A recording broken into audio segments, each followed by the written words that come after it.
تھی کہ وہ دشمن اسلام قرار پائے، اللہ کے دشمن قرار پائے۔ آؤ قرآن سے پوچھتے ہیں، قرآن ہمیں تو بتا انہیں مشرک کیوں قرار دیا گیا، انہیں کافر کیوں قرار دیا گیا، ان کے خلاف تلواریں کیوں اٹھائی گئیں؟ قرآن نے ہمیں جواب دیا۔ اللہ رب العزت ارشاد فرمایا وَالَّذِينَ اتَّخَذُوا مِن دُونِهِ أَوْلِيَاءَ مَا نَعْبُدُهُمْ إِلَّا لِيُقَرِّبُونَ إِلَى اللَّهِ زُلْفَىٰ۔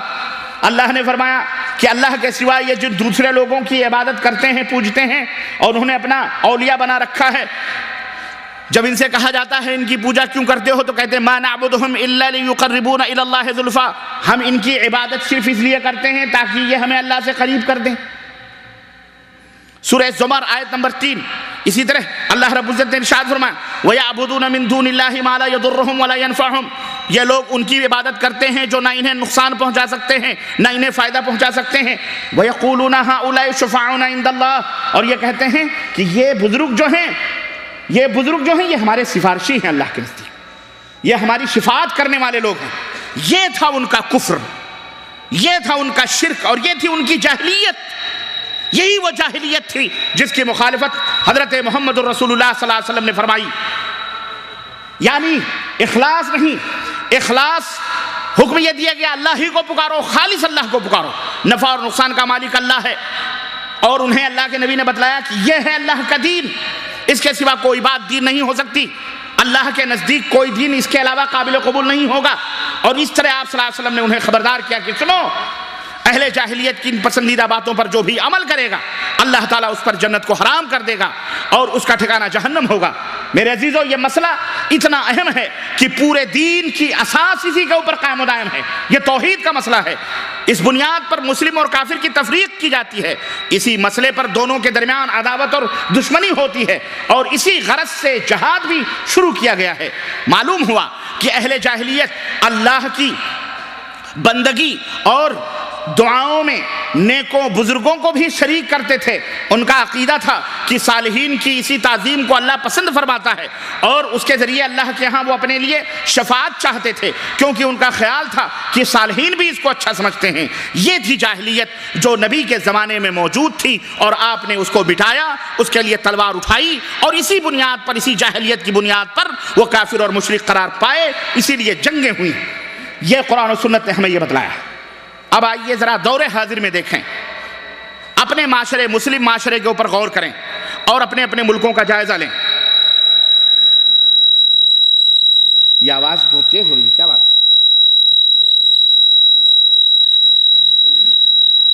مسلم معاشرے پر آپ ایک گہری نظر ڈالیں کہ آیا جاہلیت کا یہ اثر، جاہلیت کے یہ اثرات آج مسلم معاشرے میں ہیں کہ نہیں ہیں؟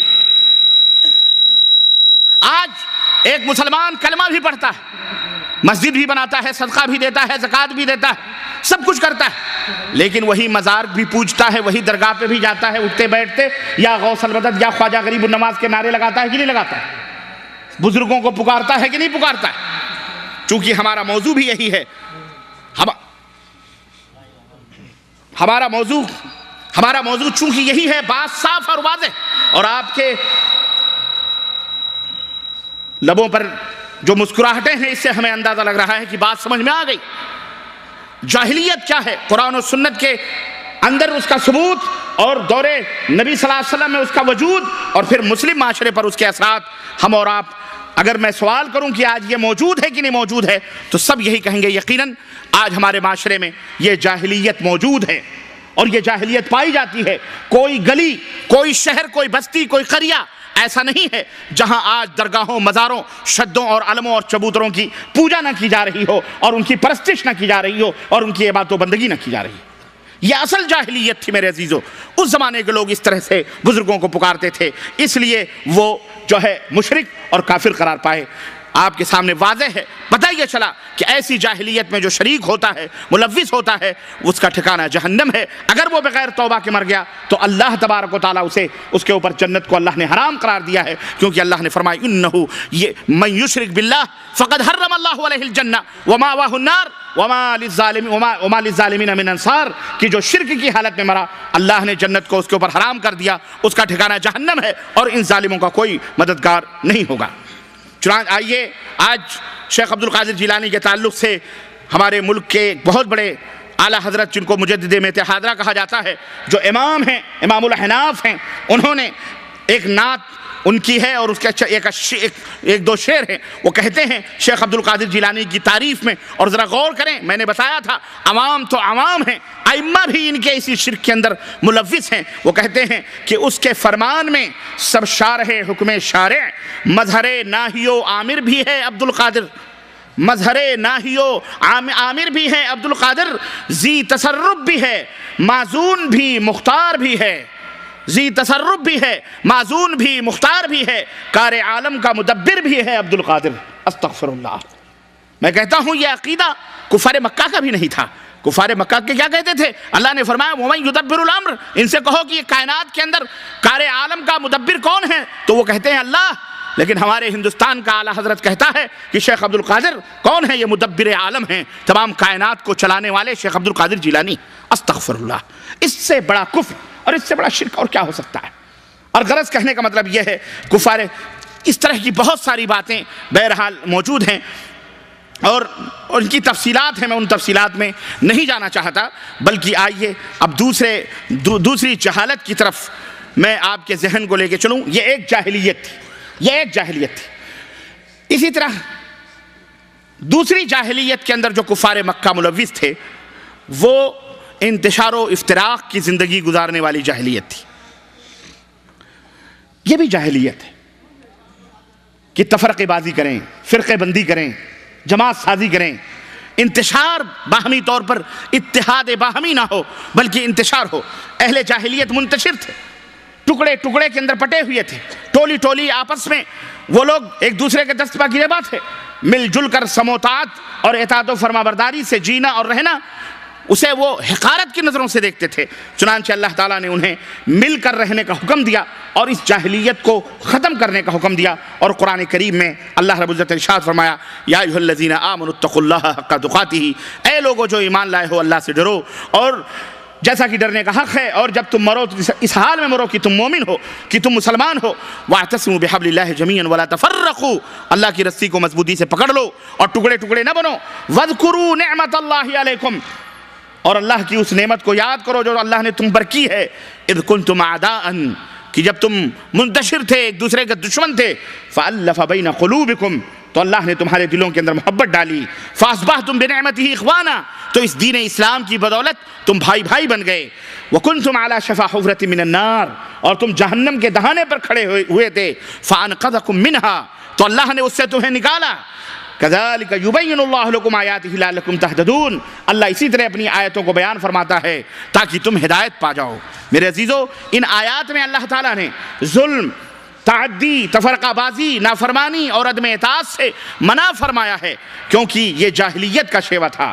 اب ذرا اپنے مسلم معاشرے کے اوپر ایک نظر ڈالو اور دیکھو کہ ہمارا معاشرہ، ہمارا سماج اور مسلمانوں کی جو سوسائٹی ہے کس طرح ٹوٹی اور بکھری بکھری، کس طرح ہمارے ملکوں کے اندر لوگ ایک دوسرے دست بگریباں ہیں۔ آج خود جو امت کے ٹھیکیدار ہیں، جو ہمارے ملکوں کے اندر مسلمانوں کے ٹھیکیدار بنے ہوئے ہیں، وہ خود تفرقے بازیوں سے کام لیتے ہیں۔ پہلے کلمہ پڑھ لینے سے آدمی مسلمان ہو جاتا تھا اور وہ ایک مسلمان دوسرے مسلمان کا بھائی بن جاتا تھا، اور نتیجہ یہاں تک ہوتا تھا کہ اس کے لیے سب کچھ قربانیاں ایک مسلمان کے لیے دے دیتا تھا۔ لیکن آج کلمہ پڑھ لینے کے بعد میں آدمی یہی کافی نہیں سمجھتا کہ اس نے کلمہ پڑھ لیا، مسلمان ہو گیا، قرآن و حدیث کے اوپر عامل ہو گیا، یہی کافی نہیں ہے، بلکہ کلمہ پڑھ لینے کے بعد آدمی کا حنفی بننا، شافعی بننا یا مالکی بننا یا حنبلی بننا یہ بھی ضروری ہوتا ہے کہ آپ کس کیٹیگری میں جا رہے ہیں، آپ کس کیٹیگری۔ مہاتما گاندھی جب ان کے دور میں مسلمان ہونے کے لیے وہ کیا کہتے ہیں ہندوستان کا جنہوں نے قانون بنایا تھا، کیا نام ہے ان کا؟ ہاں، ڈاکٹر امبیڈکر نے اپنے پورے پچھڑی ہوئی ذاتوں کو لے کر انہوں نے اسلام قبول کرنا چاہا، انہوں نے چاہا کہ ہم مسلمان ہو جائیں۔ تو مہاتما گاندھی نے ان کو بلایا اور کہا تم کیا بننا چاہتے ہو، کیوں ہندو دھرم کو چھوڑنا چاہتے ہو؟ انہوں نے کہا کہ اس کے اندر بہت انتشار ہے، بہت افتراق ہے اور بہت ہی دوسری چیزیں ہیں، چھوت چھات ہے، بھید بھاؤ ہے، اونچ نیچ کا فرق ہے، اسلام کے اندر یہ نہیں ہے۔ کہا تم بھولے ہو، تم نہایت ہی مورخ ہو، تم مسلمان بن جاؤ، میں منع نہیں کرتا، لیکن بتاؤ مسلمان بننے کے بعد کس کیٹیگری میں جاؤ گے؟ سید بنو گے کہ شیخ بنو گے کہ جلہا بنو گے کہ انصاری بنو گے کہ دنیا بنو گے کہ موچی بنو گے کہ نائی بنو گے، کیا بنو گے؟ اور پھر یہ بھی بن گئے تو یہ بتاؤ تمہیں مسلمان حنفی بنو گے کہ شافعی بنو گے کہ مالکی بنو گے کہ کون سا مسلمان؟ تم کہتے ہو ہندوؤں میں انتشار ہے، اس سے زیادہ انتشار مسلمانوں میں موجود ہے۔ ڈاکٹر امبیڈکر اپنی پوری ذریت کو لے کر کے کہاں چلے گئے؟ بدھسٹ بن گیا وہ شخص، لاکھوں لاکھ آدمیوں کو لے کر کے۔ اس کا سبب کون ہے؟ آج اس انتشار، اس جاہلیت کو جس نبی نے مٹایا اور قرآن نے جس کو ختم کیا، آج اس جاہلیت کو پیدا کرنے والا کون ہے ہماری جماعت میں اور مسلم معاشرے کے اندر؟ آج جاہلیت کے یہ اثرات ہیں کہ ایک دوسرے کے پیچھے نماز پڑھنے کو حرام سمجھا جاتا ہے کہ نہیں ہے؟ یہ مسجدیں بٹی ہوئی ہیں، مدرسے بٹے ہوئے ہیں، ادارے بٹے ہوئے ہیں، لگتا ہی نہیں کہ یہ مسلمان ہیں۔ اور اس کے بعد اگر آپ حنفی بھی بن گئے، جیسا کہ اکثریتی ملکوں میں ہمارے یہاں اکثریت ہے حنفیوں کی، اگر وہ حنفی بھی بن گئے تو اس کے بعد نمبر آئے گا کہ دیوبندی حنفی ہو کہ بریلوی حنفی ہو کہ مودودی حنفی ہو کہ قادیانی حنفی، کون سے حنفی ہو؟ ہاں، یہی صرف نہیں ہے کہ حنفی بن گئے چلو کافی، نہیں، کون سے حنفی ہو؟ ہے کہ نہیں ہے؟ بولو۔ اچھا پھر چلو بھائی کوئی بھی ایک کیٹیگری میں چلے گئے تو اب کیا ہو؟ قادری ہو کہ چشتی ہو کہ نقشبندی ہو کہ سہروردی ہو کہ نوری ہو کہ ناری ہو کہ رضوی ہو کہ برکاتی ہو، کون سی کیٹیگری میں ہے؟ ہاں، پھر اس کے بعد ذات پات کی تقسیم شروع ہو جائے گی۔ کہاں شادی کرو گے اپنی بیٹیوں اور بہوؤں کی، اپنی بیٹیوں کی اور اپنے بہنوں کی؟ آپ کو کون اپنی بیٹی دے گا؟ سید ہے تو کہے گا ہم اس کو کیوں دیں، نیا مسلمان ہے۔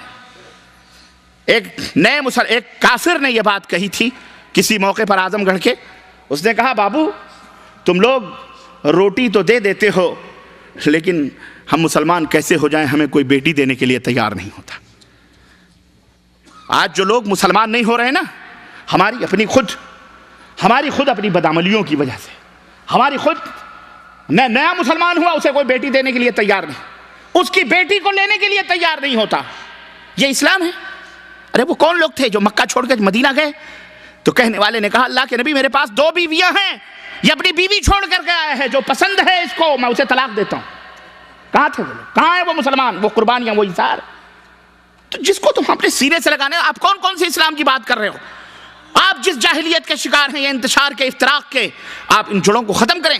یہ کفر ہے، یہ سراسر اسلام کے خلاف ہے۔ آج ہمارے معاشرے میں بتاؤ یہ جاہلیت موجود ہے کہ نہیں موجود ہے؟ یہ جاہلیت موجود ہے۔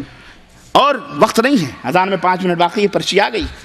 ایک تو اتنا بڑا موضوع دے دیتے ہیں، دوسرے کہتے ہیں کہ اس کو اتنے میں سمیٹو۔ بہرحال اشارہ کافی ہے عقل مندوں کے لیے، بھلے ٹائم نہیں ہے لیکن یہ کتاب موجود ہے۔ یہ کتاب کیا لکھا ہے؟ اسلام اور بولو جاہلیت۔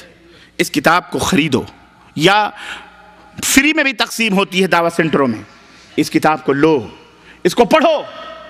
میں نے جو طالب علم کو سمجھانے کی چیزیں ہوتی ہیں، مبادیات جو ہوتے ہیں، جو اساس ہوتی ہیں، وہ میں نے بتلا دی، راہیں صاف ہیں۔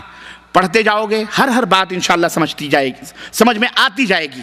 مجھے پوری تفصیلات بتلانے کی ضرورت، آپ خود ہوشیار ہیں الحمدللہ میرے عزیزو۔ اسی ضمن میں تقلید، اندھی تقلید، کوا کان لیے جا رہا اسی کے پیچھے دوڑنا، یہ بھی جاہلیت ہے، اور یہ بھی پچھلے کافروں کے اندر موجود تھی۔ قرآن کریم کے اندر سورہ زخرف 23-24 کو آپ اٹھا کر کے دیکھیں، آیت نمبر اس میں ملے گی آپ کو۔